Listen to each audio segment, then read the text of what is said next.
Welcome to Wisconsin in Focus. I'm JD Davidson. It's no stress to say name, image, and likeness has changed the college athletic landscape in drastic ways. The NCAA continues to lose court challenges over pay for players, transfer decisions, and rule enforcement. In Wisconsin, at least for now, NIL will remain a college issue. Joining us today is Ben Yount, Wisconsin contributor for the Center Square. Ben, tell us more about the Wisconsin Interscholastic Athletic Association's vote this week. The WIAA. Yes, I've had to say that out loud several times. This is something that percolated up.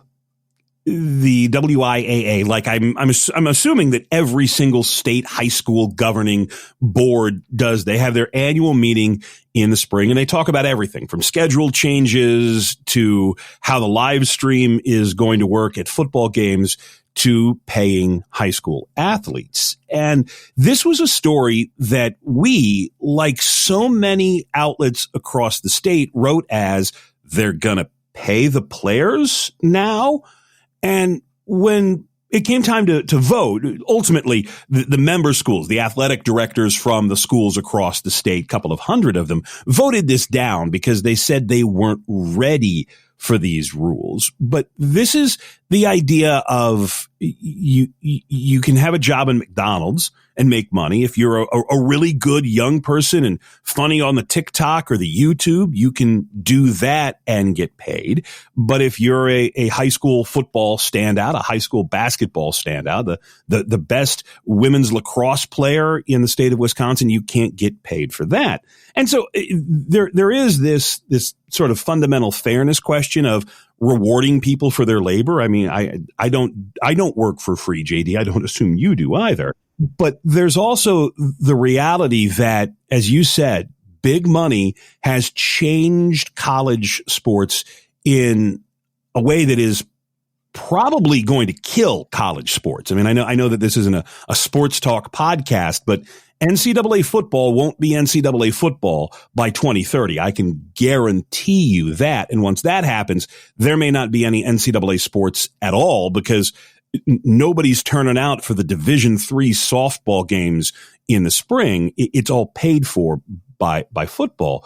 But this is a situation where I kind of think the WIAA maybe messed it up for themselves, that they, in that sort of nonpartisan way of we're just here to provide guidance, they didn't explain why Wisconsin needs NIL rules. This is the lawyer for the WIAA, guy by the name of Brent Jacobson. And he tried to explain this during the vote Wednesday. And again, while the words may be correct, the sales pitch, I think, falls a little short.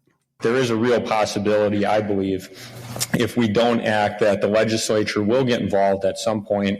And the problem with that for us as a membership is we lose a lot of control in the process over the creation of the rule or rules, what they're going to provide. And then once they're passed and signed into law, we're left with policing that, enforcing that within the context of all of our other rules.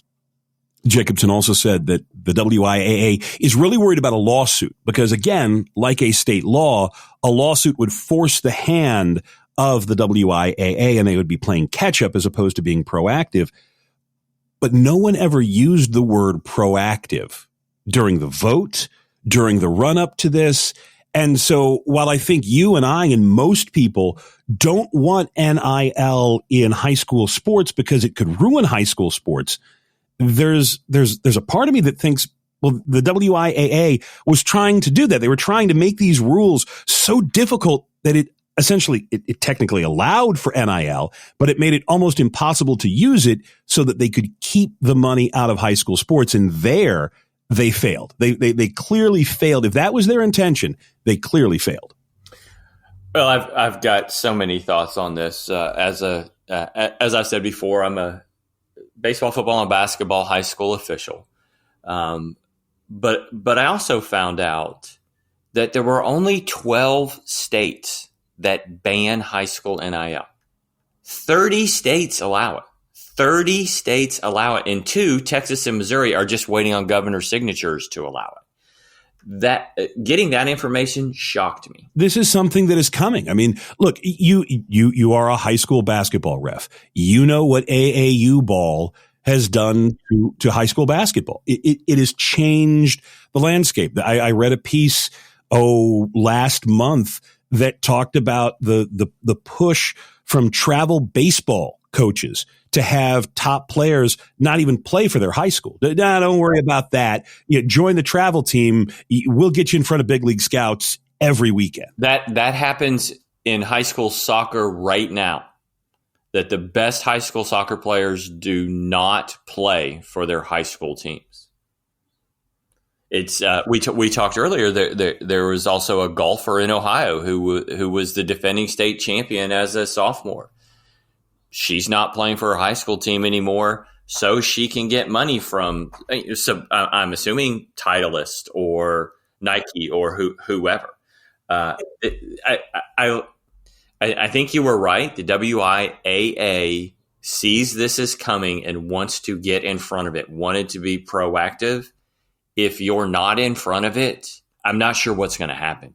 Yeah, you get whipped around. That you can either you're the hammer or the nail. I can't tell you how many times I heard that playing high school football when I grew up. You either deliver the hit or you take the hit. And this is an issue that I think if you know people who work in high school sports, they tend to live in their own little bubble, and they don't think outside the bubble. And we've talked with all of our people and all of our people. No. You got to understand that when this gets to the broader public, people want to save high school sports. Government is real in cops and snowplows and schools. And if you ever want to get somebody down to the school board meeting, if you ever want to move a local school district, talk about canceling basketball or football. You will have a crowd of hundreds outside the school district building that very next Tuesday so that they can save Railer football, or we've got to save Lancer basketball, or we can't let Jackrabbit baseball go away. Come on, guys. And that's the thing, is that, my kids played high school sports, and it was the thing that brought our little town together. I mean, I know it sounds Hoosiery and sort of campy, but if you live in one of these schools where they're even decent at football, particularly if you live in a community where it's one school district, oh man, high school sports bring people together, and no one wants to see that ruined. And that's how the vast majority of parents and fans see NIL, because only maybe 1% of kids are going to be good enough to get this. And those kids are already getting money from AAU or under the table, or getting paid to go to this college, or getting these shoes for free. Oh, well, Under Armour wants me to come to their camp this year. Nike had me last year. And I think that the sales pitch here, because this is coming back, it'll be back next year, if not the year after. The sales pitch has to be, look, guys, we can either make the rules now and control this, or we can wait. We can dither, we can dally, and we're going to get a judge somewhere saying, nope, got to pay them. And now you can't do anything like put restrictions on, and athletes can't endorse the local bar, or the booster club can't turn around and start cutting checks to get kids from the neighboring school district to move to the new school district. And that's where the sales pitch should have been. And I don't know why it wasn't. Hopefully, I'll be interested to see what the WAA does, and hopefully it moves forward with this. Ben, thanks for joining us today. Listeners can keep up with this story and more at thecentersquare.com. Knowledge is power, and you deserve to know what happens in your state government. That's why the Center Square's reporting zeroes in on state authorities publishing stories that show where your money goes and who spends it. The Center Square gives power to the taxpayer by tracking politicians' use of the people's money and demanding transparency from state-run agencies. This is how the Center Square equips you, the American taxpayer, to hold your state government accountable. Sign up now for your state's Center Square newsletter at thecentersquare.com.